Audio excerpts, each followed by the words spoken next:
नमस्कार दोस्तों, आज एक और बार स्वागत है आप सभी का आपके अपने चैनल स्पिरिचुअल सागा में। और एक और महाभारत से जुड़ी कहानी के साथ मैं आप सभी लोगों के आगे मौजूद हूँ।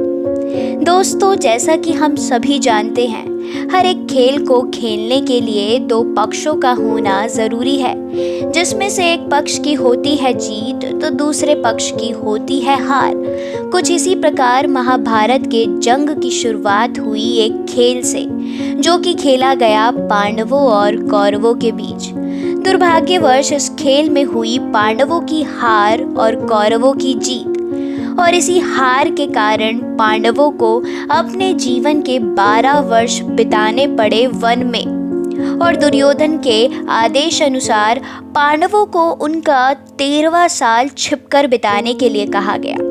तो आइए दोस्तों, आपको बताते हैं कि पांडवों ने अपना 13वां वर्ष अज्ञातवास में कैसे बिताया। अज्ञातवास का अर्थ है बिना किसी के द्वारा जाने गए किसी अपरिचित स्थान में रहना। दोस्तों, पांडवों ने निर्णय लिया कि वे अपना 13वां वर्ष राजा विराट के राज्य में बिताएंगे।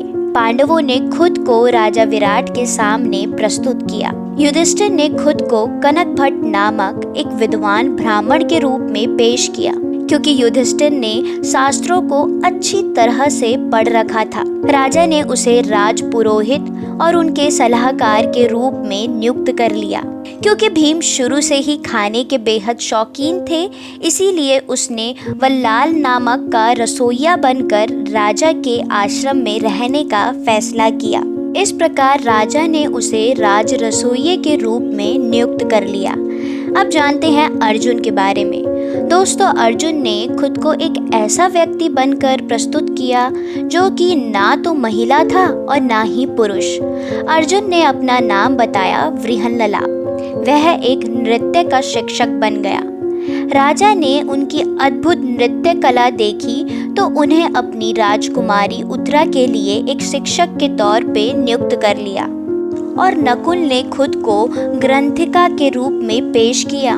उसे अस्तबल की देखभाल के लिए प्रमुख चुन लिया गया। सहदेव अरिष्टनेमी नाम रखकर राजा की गौशाला में प्रमुख गौपालन का कार्य करने लगा, और द्रौपदी ने अपना नाम शैरंध्री बताया और रानी सुदेशना की परिचारिका के रूप में महल में प्रवेश पाने में सफल हो गई।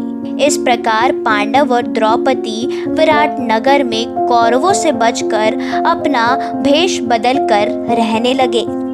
लेकिन पांडवों का जीवन ज्यादा दिनों तक शांतिपूर्वक नहीं चला।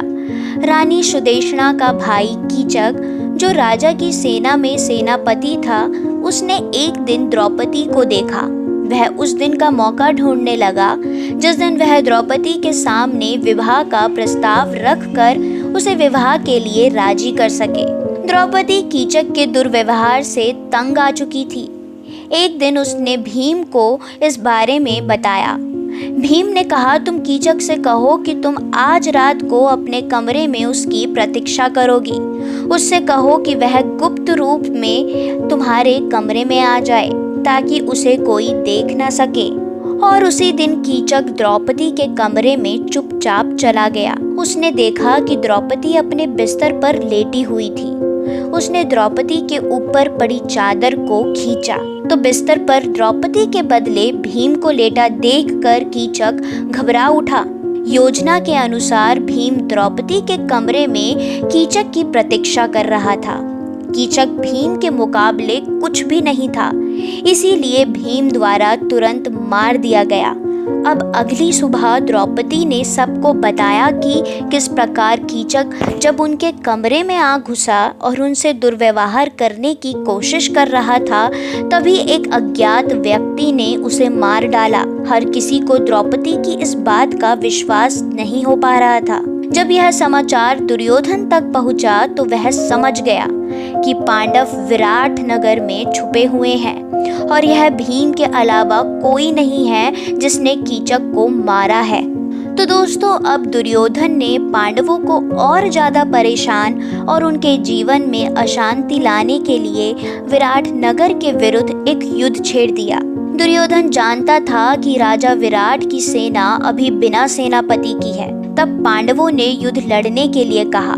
राजा विराट इस पर सहमत हो गए, लेकिन अर्जुन को महल में ही रुकना पड़ा, क्योंकि युद्ध के मैदान में लड़ने के लिए महिलाओं को अनुमति नहीं थी। सभी युद्ध के लिए जा चुके थे। तभी दुर्योधन ने देखा कि युवराज उत्तर अपने कमरे में दुखी होकर बैठा है। अर्जुन ने कहा, राजकुमार, आप क्यों यहाँ एक कायर की तरह बैठे हैं? आप भी युद्ध के मैदान में लड़ने जाइए।